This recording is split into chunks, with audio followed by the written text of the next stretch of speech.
Maintenant, nous avons une réglementation banque et microfinance islamique dans la zone CEMAC. Au niveau de la partie marché des capitaux, euh, on vient d'avoir on va dire quelques éléments qui peuvent permettre des émissions de sukuk.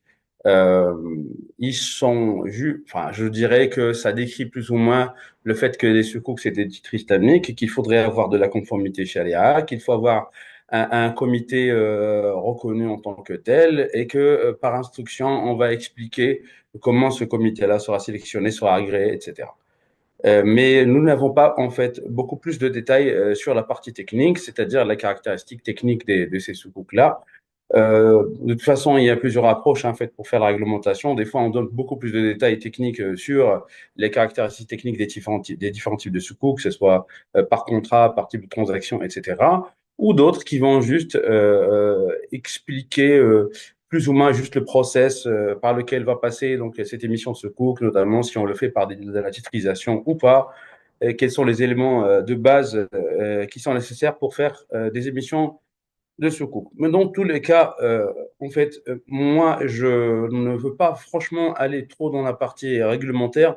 Je voudrais avant tout rappeler le pourquoi de la chose. C'est-à-dire, mais en fait, pourquoi nous avons besoin de finances islamiques dans cette région-là du monde? Bah, en fait, il faut regarder un peu l'état des lieux de cette zone-là, la zone CEMAC. Si vous regardez, en fait, vous faites un petit, comment dire, un petit topo de ce qui se passe dans cette zone, alors vous avez quoi? Vous avez en fait une communauté économique et monétaire qui se veut, ou qui se veut intégrer, mais avec de grands besoins de financement, des ressources naturelles abondantes et une jeunesse très dynamique. Tout ça, c'est un grand potentiel, un potentiel unique pour le développement de la finance islamique.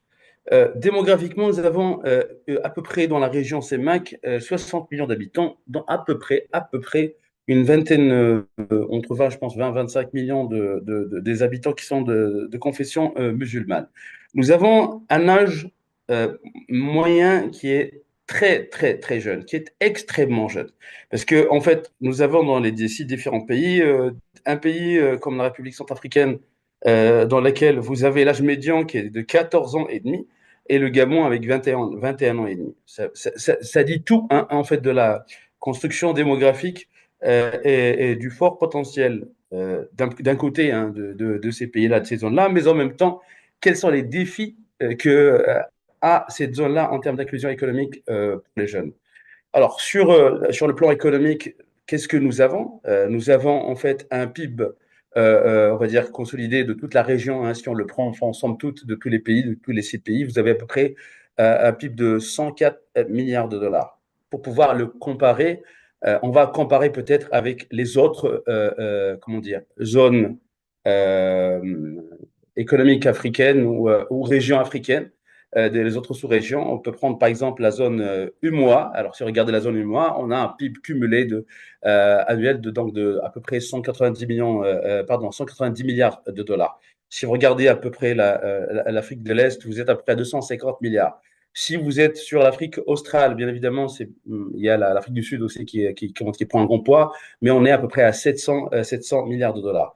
Quand vous avez cette comparaison-là, vous regardez, vous dites, oui, on est, c'est-à-dire pour les 60 millions que nous avons, 100 milliards, c'est quelque chose, bon, c'est intéressant, c'est un début, mais il y a beaucoup de marge de développement.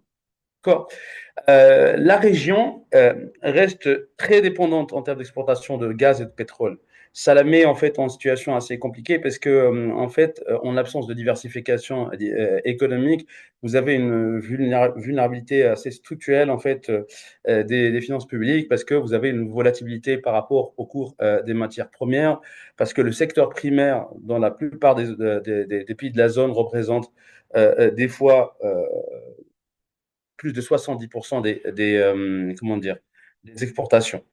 Donc, et ça contribue largement au PIB. Euh, la partie industrie, vous avez une valeur ajoutée, des fois comment dire, qui est généralement inférieure à 10% pour la plupart des pays. Et le secteur tertiaire, si on parle de télécom, de services financiers, de transport, etc., il est intéressant, il est en forte croissance, mais reste assez concentré dans les capitales. En termes d'intégration régionale, c'est important en fait de regarder ça. On se dit, voilà, nous avons effectivement une seule banque centrale, une seule autorité des marchés financiers, nous avons une bourse. Maintenant, en termes de réalité de transaction, bah, il se trouve que nous avons à peu près moins de 5% en fait, de commerce interrégional. Ça montre en fait le nombre de barrières qui existent, qui ne sont pas forcément des barrières tarifaires, mais qui sont des barrières en termes de manque d'infrastructure, et une faible diversification en fait, des exportations interrégionales.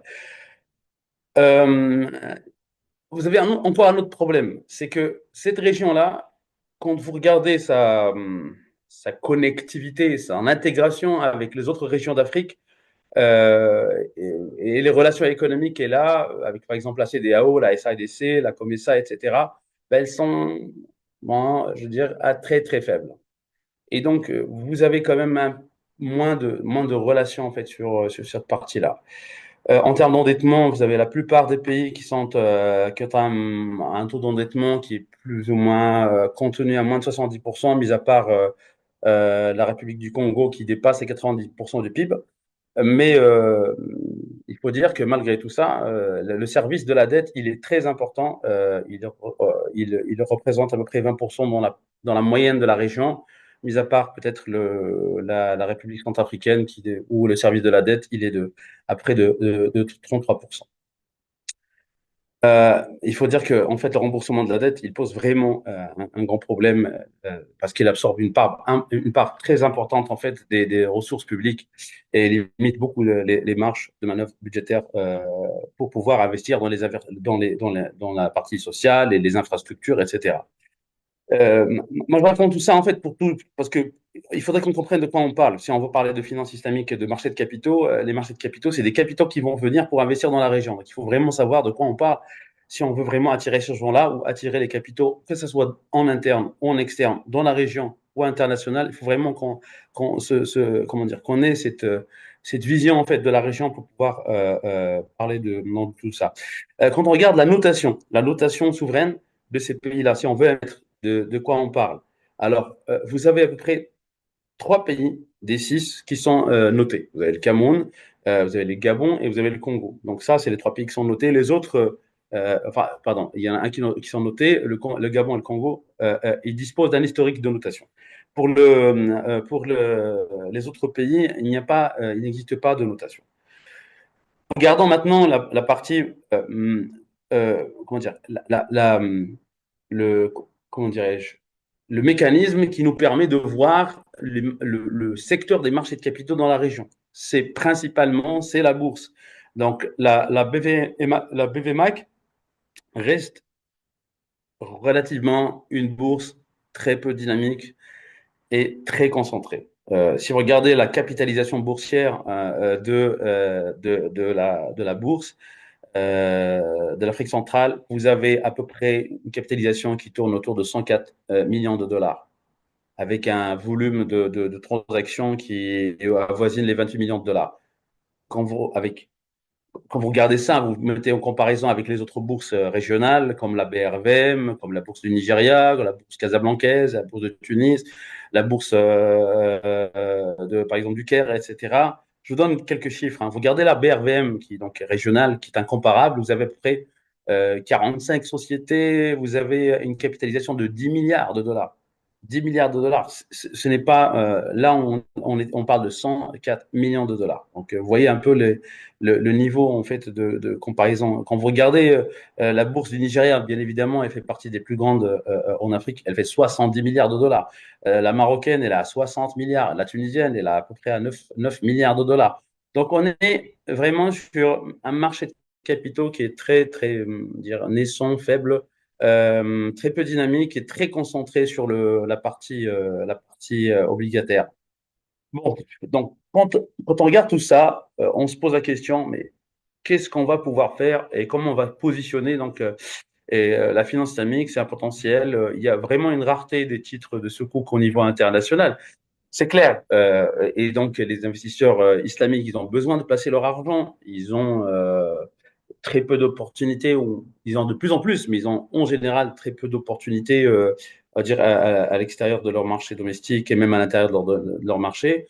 Et donc là, se proposer dans ce marché-là, avec ce que je viens de raconter, il faut vraiment réfléchir et se dire, mais comment on va le faire? Comment on va le faire? Parce que là, avec très peu de pays qui sont notés, avec une bourse qui est très, dire, dans laquelle la liquidité en termes de capitalisation qui est assez faible, mais qui reste quand même un mécanisme intéressant à pouvoir, sur lequel il faut, comment dire, capitaliser et développer. Comment on va pouvoir faire? Moi, je pense que déjà, allez, on va se dire, c'est quoi l'objectif? Alors, Docteur, l'objectif que nous avons, docteur, il vous reste encore moins de 3 minutes. ça marche. Alors, quels sont les objectifs? Le premier objectif que nous avons, c'est bien évidemment, on veut dire l'objectif essentiel, c'est financer le développement socio-économique à travers ces soukouk-là, ces instruments de finance islamique. Ça, c'est vraiment ce qu'on cherche. Financer le développement socio-économique, financer les infrastructures, faire des projets qui vont inclure cette jeunesse, faire l'inclusion financière, l'inclusion économique de cette jeunesse et de cette population qui est très très jeune et qui, qu'à un moment donné ou à un autre, hein, si on n'arrive pas à trouver des emplois, etc., on va aller que sur des catastrophes et comme vous le voyez dans pas mal de pays. Ça, c'est le premier objectif. Comment le faire? Comment réaliser cet objectif-là? En fait, si vous regardez les comparables, vous dites, en fait, on ne peut pas y aller en un seul coup. C'est-à-dire, on ne peut pas dire, oui, on va y aller, les soukouk, on va pouvoir émettre des soukouk. Aujourd'hui, tous les pays vont pouvoir le faire. On va faire du souverain, du quasi-souverain, du privé, les entreprises, etc. Ça va être une dynamique. Même si vous avez, comment dire, de l'autre côté des investisseurs qui sont en recherche de titres, en fait, vous devez vous structurer, vous organiser en tant que région pour créer une sorte de marque émetteur. C'est une marque émetteur qui va être crédible sur les marchés de la finance islamique. Comment on fait ça? En fait, la première chose à faire, c'est de sortir bien sûr, sur le souverain comme le premier compartiment. C'est le souverain qui va mettre le temps, c'est lui qui va définir les primes, qui va définir les taux, et c'est lui qui va asseoir en fait la confiance des investisseurs, que ce soit régionaux ou internationaux ou même locaux. Donc, il faudrait qu'on commence par des émissions souveraines. Même ces émissions souveraines, on ne va pas pouvoir commencer par n'importe quelle émission. Il faut chercher ceux qui ont pu déjà sortir sur les marchés internationaux comment dire, sortir dignement hein, sur les marchés internationaux. Vous avez les trois que je disais tout à l'heure qui ont été notés, qui sont sortis. Le Cameroun est un très très bon candidat. Il y a aussi le Gabon. Mais moi, je pense que le Cameroun pourrait être un très bon candidat. Je pense d'ailleurs qu'il y a des discussions autour de ce sujet-là pour sortir en fait sur le marché international et de pouvoir donc commencer, on va dire, c'est ce rythme de se faire connaître sur le marché international et de pouvoir chercher en fait l'argent de l'autre côté. Après, on pourrait bien évidemment, une fois qu'on a fait le souverain, une fois, deux fois, trois fois, on fait un programme et on passe au quasi souverain et éventuellement, on pourrait peut-être passer à du privé. Alors, moi, je pense que vraisemblablement, si on veut vraiment réussir, il faudrait que l'approche adoptée doit être une approche plutôt régionale, c'est-à-dire au niveau de la région, pas au niveau pays par pays. Il faut vraiment qu'on se mette d'accord sur un plan d'action, sur un schéma directeur, sur une manière de voir pour pouvoir profiter pleinement de l'occasion et de l'opportunité que présente la finance islamique.